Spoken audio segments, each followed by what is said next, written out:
अस्सलाम वालेकुम स्टूडेंट्स, कैसे हैं आप सब। उम्मीद करता हूँ खैरियत से होंगे और जमकर अपनी पढ़ाई कर रहे होंगे। This is doctor Abdul Qadir from the platform of the Tameer online.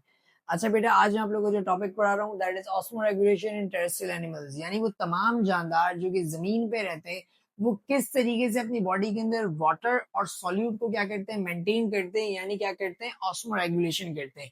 तो बेटा सबसे पहला पॉइंट यहाँ पे क्या लिखा हुआ है, their bodies are covered by thick skin और एक्सोस्केलेटन, यानी वो तमाम जानदार जो कि जमीन पर पाए जाते हैं बेटा उनकी बॉडी कवर्ड होती है किससे, थिक स्किन से और एक्सोस्केलेटन से। भाई थिक स्किन और एक्सोस्केलेटन से कवर होने का क्या फायदा हो सकता है? To prevent loss of water.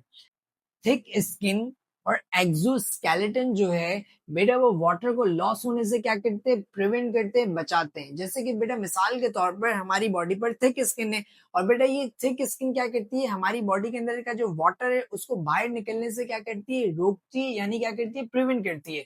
तो हमारे पास तो थिक स्किन है बेटा। कुछ जानदार ऐसे हैं जैसे कि कॉकरोचेस, बेटा इसके अलावा टर्टल, क्रोकोडाइल, स्नेक, मोलस्का, बेटा इन सबके पास क्या पाया जाता है, एक्सोस्केलेटन पाए जाते हैं। और बेटा ये एक्सोस्केलेटन उनकी बॉडी के अंदर से वाटर को बाहर जाने से, वाटर को लॉस होने से क्या करता है, प्रिवेंट करता है। तो बेटा सबसे पहला पॉइंट तो हमें समझ आ गया। बेटा दूसरा पॉइंट क्या है, they conserve water by reabsorption in kidney and rectum. अब बेटा इसको समझ लेते हैं।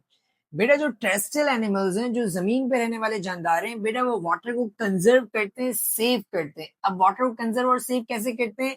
किडनीज यानी गुर्दों के अंदर और रेक्टम, बेटा जहां पर ह्यूमन बॉडी के स्टूल, फीसेस प्रेजेंट होते हैं तो बेटा वहां पर भी वाटर पाए जाते हैं। तो किडनीज गुर्दों में जो पानी पाया जाता है और इसके अलावा रेक्टम में जो पानी पाया जाता है बेटा, उस पानी को क्या कर लेते हैं, रीअब्सॉर्ब कर लेते हैं। इस तरीके से बेटा हम लोग वाटर को क्या कर लेते हैं, कंजर्व कर लेते हैं, सेव कर लेते हैं। तो बेटा दूसरा पॉइंट भी क्लियर हो गया। अब तीसरा पॉइंट क्या है, कंटिन्यूसली ड्रिंकिंग ऑफ वाटर और यूजिंग लिक्विड फूड्स। अब बेटा इसको समझ लेते हैं।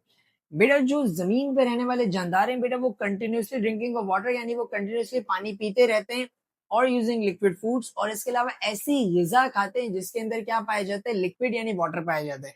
जैसे कि मिसाल के तौर पर हम अपनी बात कर लेते हैं तो बेटा हम नूडल्स खाते हैं, खीरा खाते हैं, इसके अलावा तरबूज खाते हैं।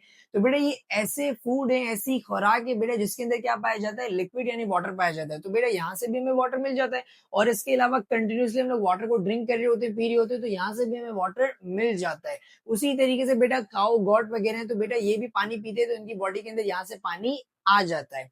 तो बेटा तीसरा पॉइंट समझ आ गया। अब बेटा चौथा पॉइंट क्या लिखा हुआ है, some of them can produce water from fat catabolism. तो बेटा इस जुमले का मतलब क्या है, सम ऑफ देम, कुछ टेरेस्ट्रियल एनिमल्स, जमीन पर रहने वाले जानदार ऐसे हैं जो कि वाटर को प्रोड्यूस करते हैं, वाटर को बनाते हैं फ्रॉम फैट कैटाबॉलिज्म, यानी फैट को तोड़ के। कैटाबॉलिज्म का मतलब होता है तोड़ना।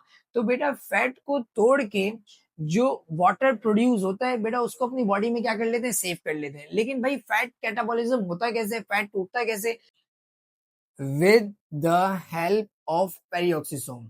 तो बेटा पेरिऑक्सीसोम एक ऐसा एंजाइम है जो कि क्या करता है, फैट को कैटाबलाइज करता है, फैट को तोड़ता है, जिसके नतीजे में वाटर क्या होता है, प्रोड्यूस, और उस वाटर को क्या कर लिया जाता है, स्टोर कर लिया जाता है।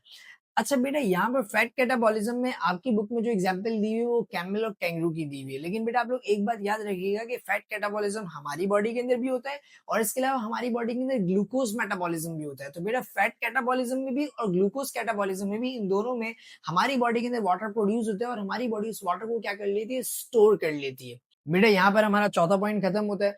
और बेटा मैं उम्मीद करता हूँ आपको ये चारों पॉइंट बहुत अच्छे तरीके से समझ आ गए होंगे। बेटा अगर आपको ये वीडियो बहुत अच्छी लगी हो तो बेटा वीडियो को लाइक कीजिएगा, चैनल को सब्सक्राइब कीजिएगा और बेटा ये वीडियो अपने फ्रेंड्स के साथ शेयर कीजिएगा ताकि आपके साथ साथ आपके फ्रेंड्स के कॉन्सेप्ट्स भी क्लियर हो सके। बेटा नेक्स्ट वीडियो तक के लिए अल्लाह हाफिज, अपना बहुत सारा ख्याल रखिएगा।